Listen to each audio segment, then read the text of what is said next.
श्री शिवाय नमस्तुभ्यम।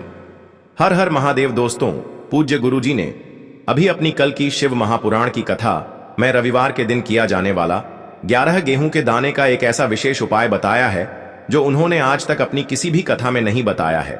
पूज्य गुरुजी ने कहा कि जब आपके हाथ तंग चल रहे हो, जब रुपये पैसे कहीं से प्राप्त ही ना हो पा रहे हो, जीवन में चारों तरफ से सिर्फ और सिर्फ परेशानियां आ गई हो, उनसे बाहर निकलने का कोई रास्ता ना दिखाई दे रहा हो, तो 4 मई 2025 रविवार के दिन कर लेना। 11 गेहूं के दाने वाला यह उपाय होगी, हर मनोकामना पूरी मिलेगी, सभी दोषों से मुक्ति, इतना धन आएगा कि संभाले नहीं संभलेगा।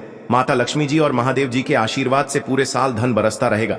दोस्तों, जैसा कि आप सभी लोग जानते हैं कि 4 मई 2025 यानी रविवार को पड़ रही है वैशाख महीने की सप्तमी तिथि। और दोस्तों, यह वह तिथि है जो वैशाख महीने में पड़ने वाली सबसे बड़ी और वैशाख महीने की पहली सप्तमी तिथि है, क्योंकि यह रविवार के दिन पड़ रही है और हमारे हिंदू धर्म में इसका बहुत ही बड़ा और विशेष महत्व होता है। पूज्य गुरु जी ने कहा है कि अगर कभी भी मौका लग जाए और वैशाख महीने की सप्तमी तिथि रविवार को पड़ जाए तो आप लोगों को सिर्फ और सिर्फ 11 गेहूं के दाने वाला उपाय तो अवश्य ही करना चाहिए, क्योंकि इन दोनों तिथियों का संयोग बहुत ही कम आता है। इसी के साथ दोस्तों, गुरुजी ने कहा है कि जब भी वैशाख महीने की सप्तमी तिथि पड़े तो आप लोगों को सिर्फ और सिर्फ 11 गेहूं के दाने वाला उपाय तो अवश्य करना चाहिए। यह उपाय इतना खास है कि अगर आपने सही मुहूर्त पर सही क्रिया अनुसार 11 गेहूं के दाने वाला यह उपाय कर लिया, जो प्राचीन काल के समय का महा उपाय है, तो मान के चलिए दोस्तों, महादेव जी के आशीर्वाद से आपके जीवन का कितना ही बड़ा दुख हो, उससे आपको मुक्ति मिल जाएगी। आपकी कोई भी मनोकामना हो, मान लीजिए आप नौकरी की तैयारी कर रहे थे तो आपकी नौकरी लग जाएगी, आपका बंद पड़ा व्यापार चल पड़ेगा। और दोस्तों, आप जिस बीमारी से आप बहुत दिनों से परेशान थे, उस बीमारी से आपको मुक्ति मिल जाएगी। आपके जीवन में धन आना शुरू हो जाएगा, आपके जीवन में धन आने के नए नए रास्ते खुल जाएंगे। और मान के चलिए दोस्तों, फिर आपको किसी भी प्रकार की परेशानी का सामना नहीं करना पड़ेगा। इसीलिए दोस्तों, 4 मई रविवार सप्तमी के दिन आप लोगों को इस वाले उपाय को जरूर कर लेना है। भले ही आपने पूरे साल भर इस उपाय को ना किया हो, पर अगर आपने इस वैशाख महीने में पड़ने वाली सप्तमी के दिन अगर इस वाले उपाय को कर लिया तो आपको इस उपाय को करने का वह फल मिलेगा जिसकी आपने कभी कल्पना भी नहीं करी होगी।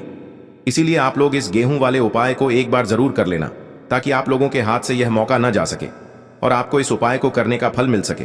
दोस्तों, यह उपाय पंडित जी ने अपनी अभी की ही शिव महापुराण की कथा में बताया है, जो इस उपाय को आज हम आपको बहुत अच्छे से समझाने वाले हैं।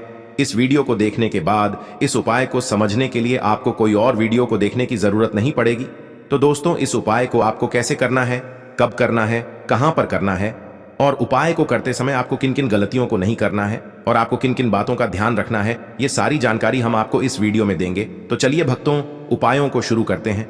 अगर आप भी चाहते हैं कि महादेव जी का आशीर्वाद आप पर सदैव बना रहे तो वीडियो को लाइक करें, चैनल को सब्सक्राइब करें और कमेंट बॉक्स में हर हर महादेव जरूर लिखें। और अपने फायदे के लिए, गरीबी दूर करने के लिए इस वीडियो को पूरा देख कर जाना। यदि आज आपने वीडियो को बीच बीच में से देखा, काट काट कर देखा, तो जीवन में आपको कभी सफलता हासिल भी नहीं होगी। देखिए दोस्तों, यह 4 मई रविवार सप्तमी का दिन, यह इतना खास होता है, इतना महत्वपूर्ण होता है। देखा गया है कभी कभी बड़े बड़े पूजा पाठ अनुष्ठान से जो मनोकामना पूर्ण नहीं होते, वह 4 मई रविवार के दिन एक छोटे से उपाय करने से ही आपकी मनोकामना पूर्ण हो जाती है। अब हम समझते हैं इस वाले उपाय को हमें करना किस समय है। इस 11 गेहूं के दाने वाले उपाय को हमें इस वैशाख महीने की सप्तमी के दिन करना किस समय है। तो देखिए, इस उपाय को करने का जो समय है वह सुबह का समय है और शाम का समय भी है। अब देखिए, यहां पर हम मुख्य रूप से सुबह का समय नहीं बोलेंगे, क्योंकि 4 मई रविवार सप्तमी का दिन है और इस दिन प्रदोष काल के समय का बहुत महत्व होता है। बाकी अगर सुबह के समय भी करेंगे तो भी अच्छा होगा, उसमें कोई भी दिक्कत वाली बात नहीं है। तो चलिए जानते हैं इस विशेष उपाय के बारे में। लेकिन उससे पहले एक प्रार्थना, अगर आप इस चैनल पर नए हैं तो आप इस वीडियो को लाइक करें, चैनल को सब्सक्राइब करें और कमेंट बॉक्स में आप अपनी राशि या अपना नाम जरूर डाल दें, क्योंकि हम राशि से जुड़ा भाग्य भी बताते हैं और भाग्य में चल रही परेशानियों को दूर करने के लिए वह आसान से आसान उपाय भी बताते हैं। तो चलिए अब हम अपने सबसे पहले उपाय की बात कर लेते हैं। देखो, गुरुजी ने कहा है कि अगर रविवार के दिन वैशाख महीने की सप्तमी तिथि पड़ जाए तो इस दिन आपको 11 गेहूं के दाने वाला उपाय तो अवश्य ही करना चाहिए। देखो, यह उपाय, यदि आपके जीवन में कर्जा बहुत अधिक है, आपके जीवन में संकट बहुत अधिक रहते हैं, आपके ऊपर बहुत अधिक विपदा आ रही है, बार बार आपको अपने व्यापार में और अपने धन में हानि देखने को मिल रही है, यानी कि आपको प्रत्येक कार्य में हानि हो रही है, तो आपको यह उपाय करना चाहिए। देखिए, इस उपाय के लिए आपको 11 गेहूं के दाने आपको लेने हैं। ठीक है, 11 दाने लेने के बाद में आपको जरूरत होगी चावल के दानों की। 11 चावल के दाने और 11 गेहूं के दाने, और चावल के दाने खंडित नहीं होने चाहिए। अब आप कहोगे भैया गेहूं कहां से लेने हैं? देखो, आपको किसी भी किराना स्टोर पर गेहूं के दाने आपको आसानी से मिल जाएंगे, जाकर ले लेना। ठीक है ना? 11 गेहूं 11 चावल के दाने लेने हैं। साथ ही साथ आपको एक तांबे का लोटा लेना है और उस तांबे के लोटे में आपको जल भरना है।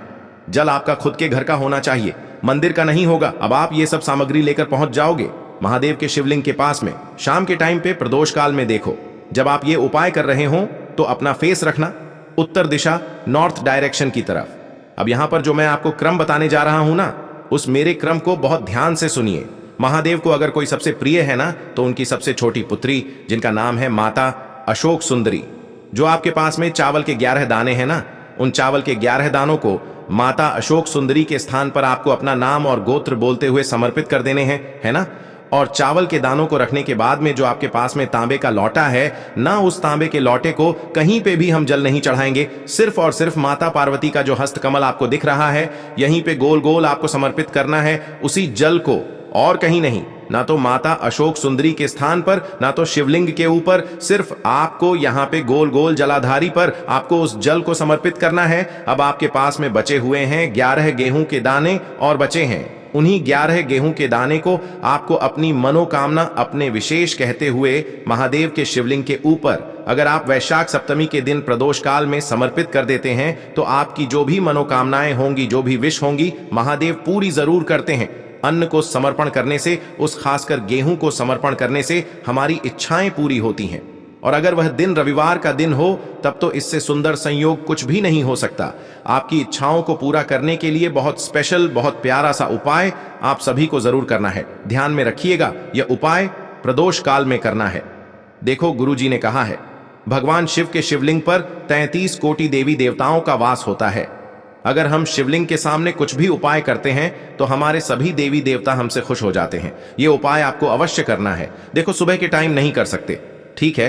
अब बात करते हैं अगले उपाय की। देखो, इस उपाय को आप सुबह से लेकर शाम तक कर सकते हैं। तो चलिए बढ़ते हैं उपाय की ओर। देखिए, इसके लिए आपको क्या करना है, एक काली मिर्च लेनी है। देखो, ध्यान से समझना, एक काली मिर्च लेनी है और ध्यान देना है कि काली मिर्च कहीं से भी खंडित नहीं होनी चाहिए। फिर इसके बाद आपको लेना है एक गोल बाती का दीपक। देखिए, दीपक आप चाहे तो माटी का ले लें, और यदि आपके पास माटी का दीपक नहीं है तो आप यह दीपक शुद्ध आटा लगा करके एक दीपक बना सकते हैं। बस आपको ध्यान देना है कि उस आटे में आपको नमक या हल्दी का प्रयोग नहीं करना है, ठीक है?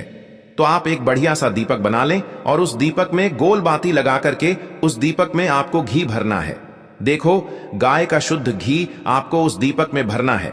अब क्या करना है, आपको इन दोनों चीजों को लेकर चले जाना है बेलपत्र के पेड़ के पास। देखो, गुरुजी ने अपनी अभी की शिव महापुराण कथा में भी बताया था, जो भी व्यक्ति प्रदोष काल में जो भी एक दीपक प्रज्वलित कर देता है, उसके घर पर धन की कमी नहीं हो सकती।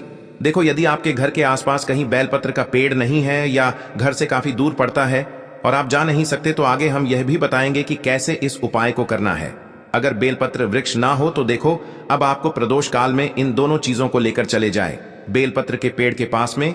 अब क्या करना है, सबसे पहले आपको उत्तर दिशा की ओर मुंह करके आपको खड़े हो जाना है और जो आप दीपक लेकर गए हैं उससे आपको बेलपत्र की जड़ में प्रज्वलित करना है। दीपक प्रज्वलित करने के बाद आपको एक काली मिर्च अपनी हथेली पर रखना है और बेलपत्र के पेड़ का आपको 5 बार परिक्रमा लगा लेना है। और यदि आप परिक्रमा बेलपत्र के पेड़ का नहीं लगा सकते हैं तो आपको दीपक को चारों ओर कुछ इस तरह से दीपक के ऊपर से 5 बार घुमा देना है, मतलब आरती करना है।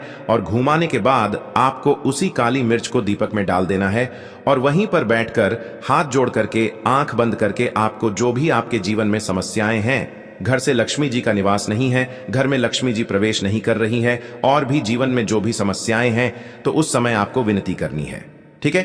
अब इसके बाद यदि आपके घर के आसपास कहीं बेलपत्री का पेड़ नहीं है तो आपको इन सब चीजों को लेकर चले जाना है शंकर जी के मंदिर में। और शिव जी के मंदिर पहुंचकर आपको क्या करना है, आपको इसी एक दीपक को आपको शंकर जी के मंदिर की जो चौखट होती है ना, वहां पर आपको इस दीपक को जलाना है। और दीपक जलाते समय आपका मुख उत्तर दिशा की ओर होना चाहिए। दीपक जलाने के बाद आपको क्या करना है, एक काली मिर्च अपनी हथेली पर रखना है और आपके जीवन में जो भी समस्याएं हैं, चाहे वह समस्या परिवार को लेकर हो या फिर धन को लेकर हो, वह अपनी वह समस्या बोलनी है। और बोलने के बाद आप उसी काली मिर्च को दीपक में डाल देना है और आपकी कामना पूर्ण हो जाए, घर में लक्ष्मी जी का निवास हो, ऐसी कामना आपको कर लेनी है। देखिए, शंकर जी की मंदिर की जो चौखट होती है ना, उसमें 33 कोटि देवी देवता निवास करते हैं। यदि आप वहां पर दीपक जलाते हैं तो इससे भगवान शिव तो प्रसन्न होते ही हैं, साथ ही आपको 33 कोटि देवी देवताओं का आशीर्वाद प्राप्त होता है और वह सभी प्रसन्न होते हैं जिनकी आशीर्वाद से आपकी कामना 100% पूरी होती है। आप यह उपाय जरूर करिएगा। बहुत ही छोटा सा उपाय है, करके देखिएगा। देखिए, अब हम जान लेते हैं गुरुजी द्वारा बताए गए दूसरे उपाय के बारे में। इस उपाय के लिए आपको मात्र 2 लौंग लेनी होगी, यानी कि आपको एक लौंग का जोड़ा लेना है। 2 फूल वाली आपको लौंग लेनी है। लौंग का जोड़ा कहीं से भी खंडित नहीं होना चाहिए, इस बात का ध्यान रखें। इसी के साथ में आपको लेना होगा लाल चंदन का पाउडर। देखिए, यदि आपके पास लाल चंदन की लकड़ी है तो उसे घिसकर भी आप चंदन के रूप में प्रयोग कर सकते हैं। यदि पाउडर है तो उसका भी आप अपने उपाय के लिए प्रयोग कर सकते हैं। देखिए, चंदन जो है वह तेज का प्रतीक माना गया है और साथ ही साथ जीवन के अंधकार को दूर करने का प्रतीक माना गया है। अब इसी के साथ में आपको मात्र एक तांबे के पात्र के अंदर शुद्ध जल लेना होगा अपने घर से। अब दोस्तों, ये तीनों सामग्री लेकर के सीधे आपको पहुंच जाना होगा भगवान शिव के मंदिर में। देखिए, इसी के साथ में आपको एक गोल बाती का दीपक भी लेना होगा। दीपक आप मिट्टी का भी ले सकते हैं, शुद्ध घाटा मढ़कर उसका भी तैयार कर सकते हैं। और दीपक में आपको शुद्ध घी का प्रयोग करना है। लेकिन जैसे ही आप इन सभी सामग्रियों को मंदिर में लेकर के पहुंचेंगे, मंदिर में जैसे ही आप चौखट के वहां पर पहुंचेंगे तो मंदिर की चौखट के सीधी तरफ आप जो अपने साथ एक गोल बाती का दीपक लेकर के आए हैं उसे आपको सबसे पहले तो प्रज्वलित कर देना है। यानी कि जैसे ही आप मंदिर की चौखट के वहां पर प्रवेश करते हैं तो उसके सीधी तरफ आपको यह गोल बाती का दीपक प्रज्वलित कर देना है। अब देखिए, जैसे ही आप यह दीपक प्रज्वलित करेंगे तो आपकी जो भी मनोकामना है उससे आपको बोल देना है। आप इस दीपक को इस प्रकार से प्रज्वलित करने के बाद इन सभी सामग्रियों को आपको शिवलिंग के पास में लेकर पहुंच जाना है। अब देखिए दोस्तों, आपके पास जो एक तांबे के पात्र के अंदर शुद्ध जल है उसमें से आपको केवल आधा लोटा जल ही भगवान शिव के शिवलिंग पर अर्पित करना है।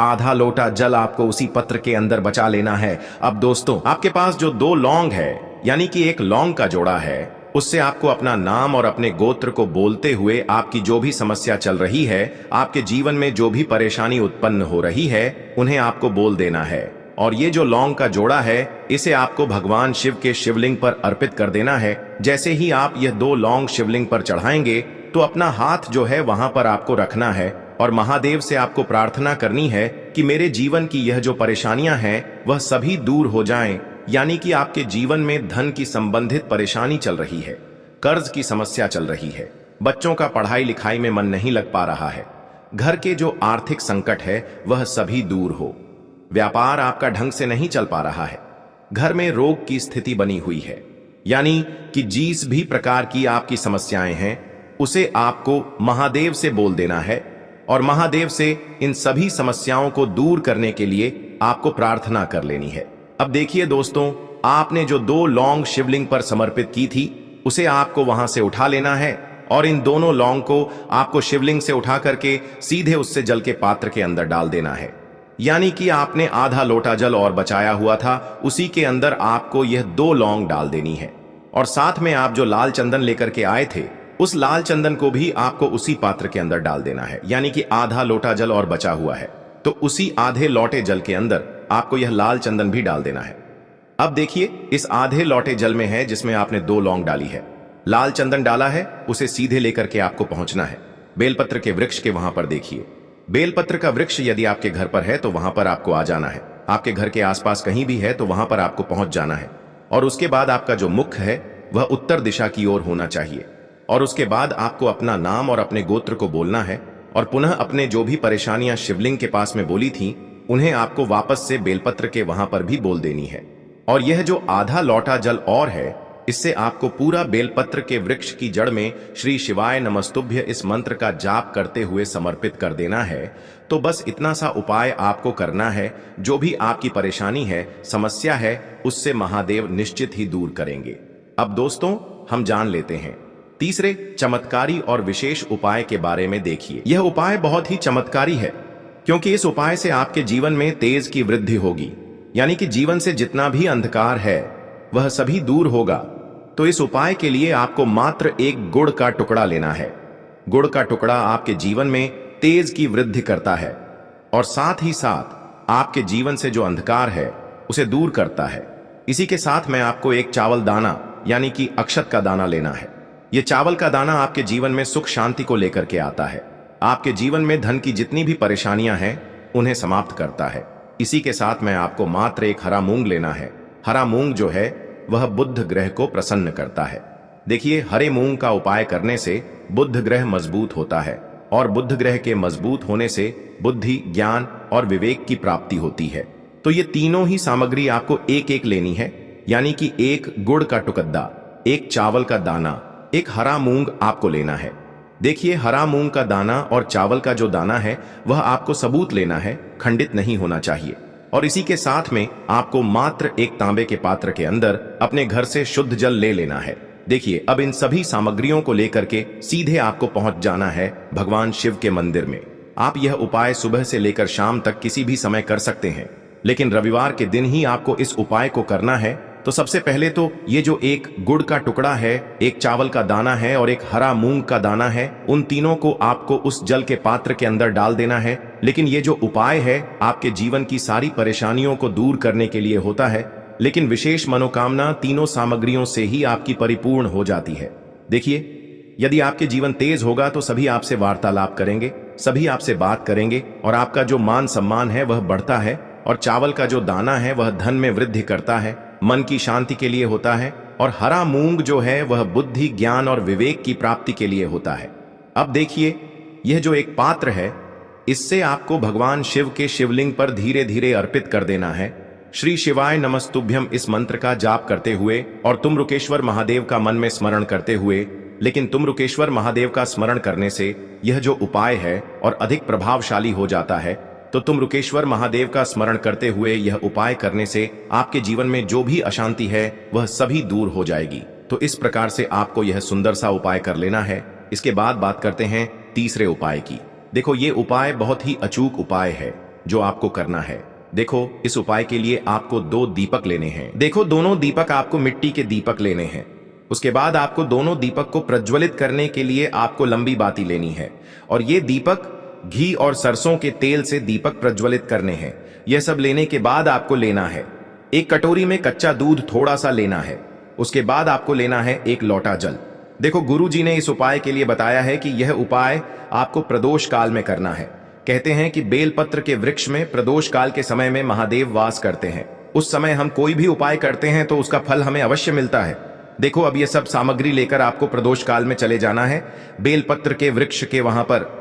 देखो, वहां पहुंच जाने के बाद आपको सबसे पहले बेलपत्र की जड़ में सबसे पहले वह दूध जो आप लाए हैं उसे समर्पित कर देना है।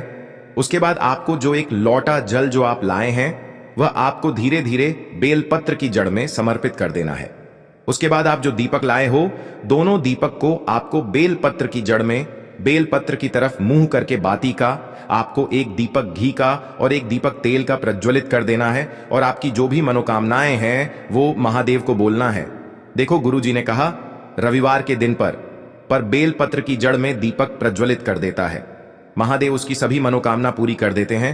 देखिए दोस्तों, आज के इस वीडियो में रविवार के दिन किए जाने वाले 3 बहुत ही सुंदर से उपाय बताए हैं जो आपको करने हैं। अगर आपको हमारी ये वीडियो पसंद आई हो तो हमारे इस वीडियो को लाइक करें और कमेंट बॉक्स में लिखे हर हर महादेव।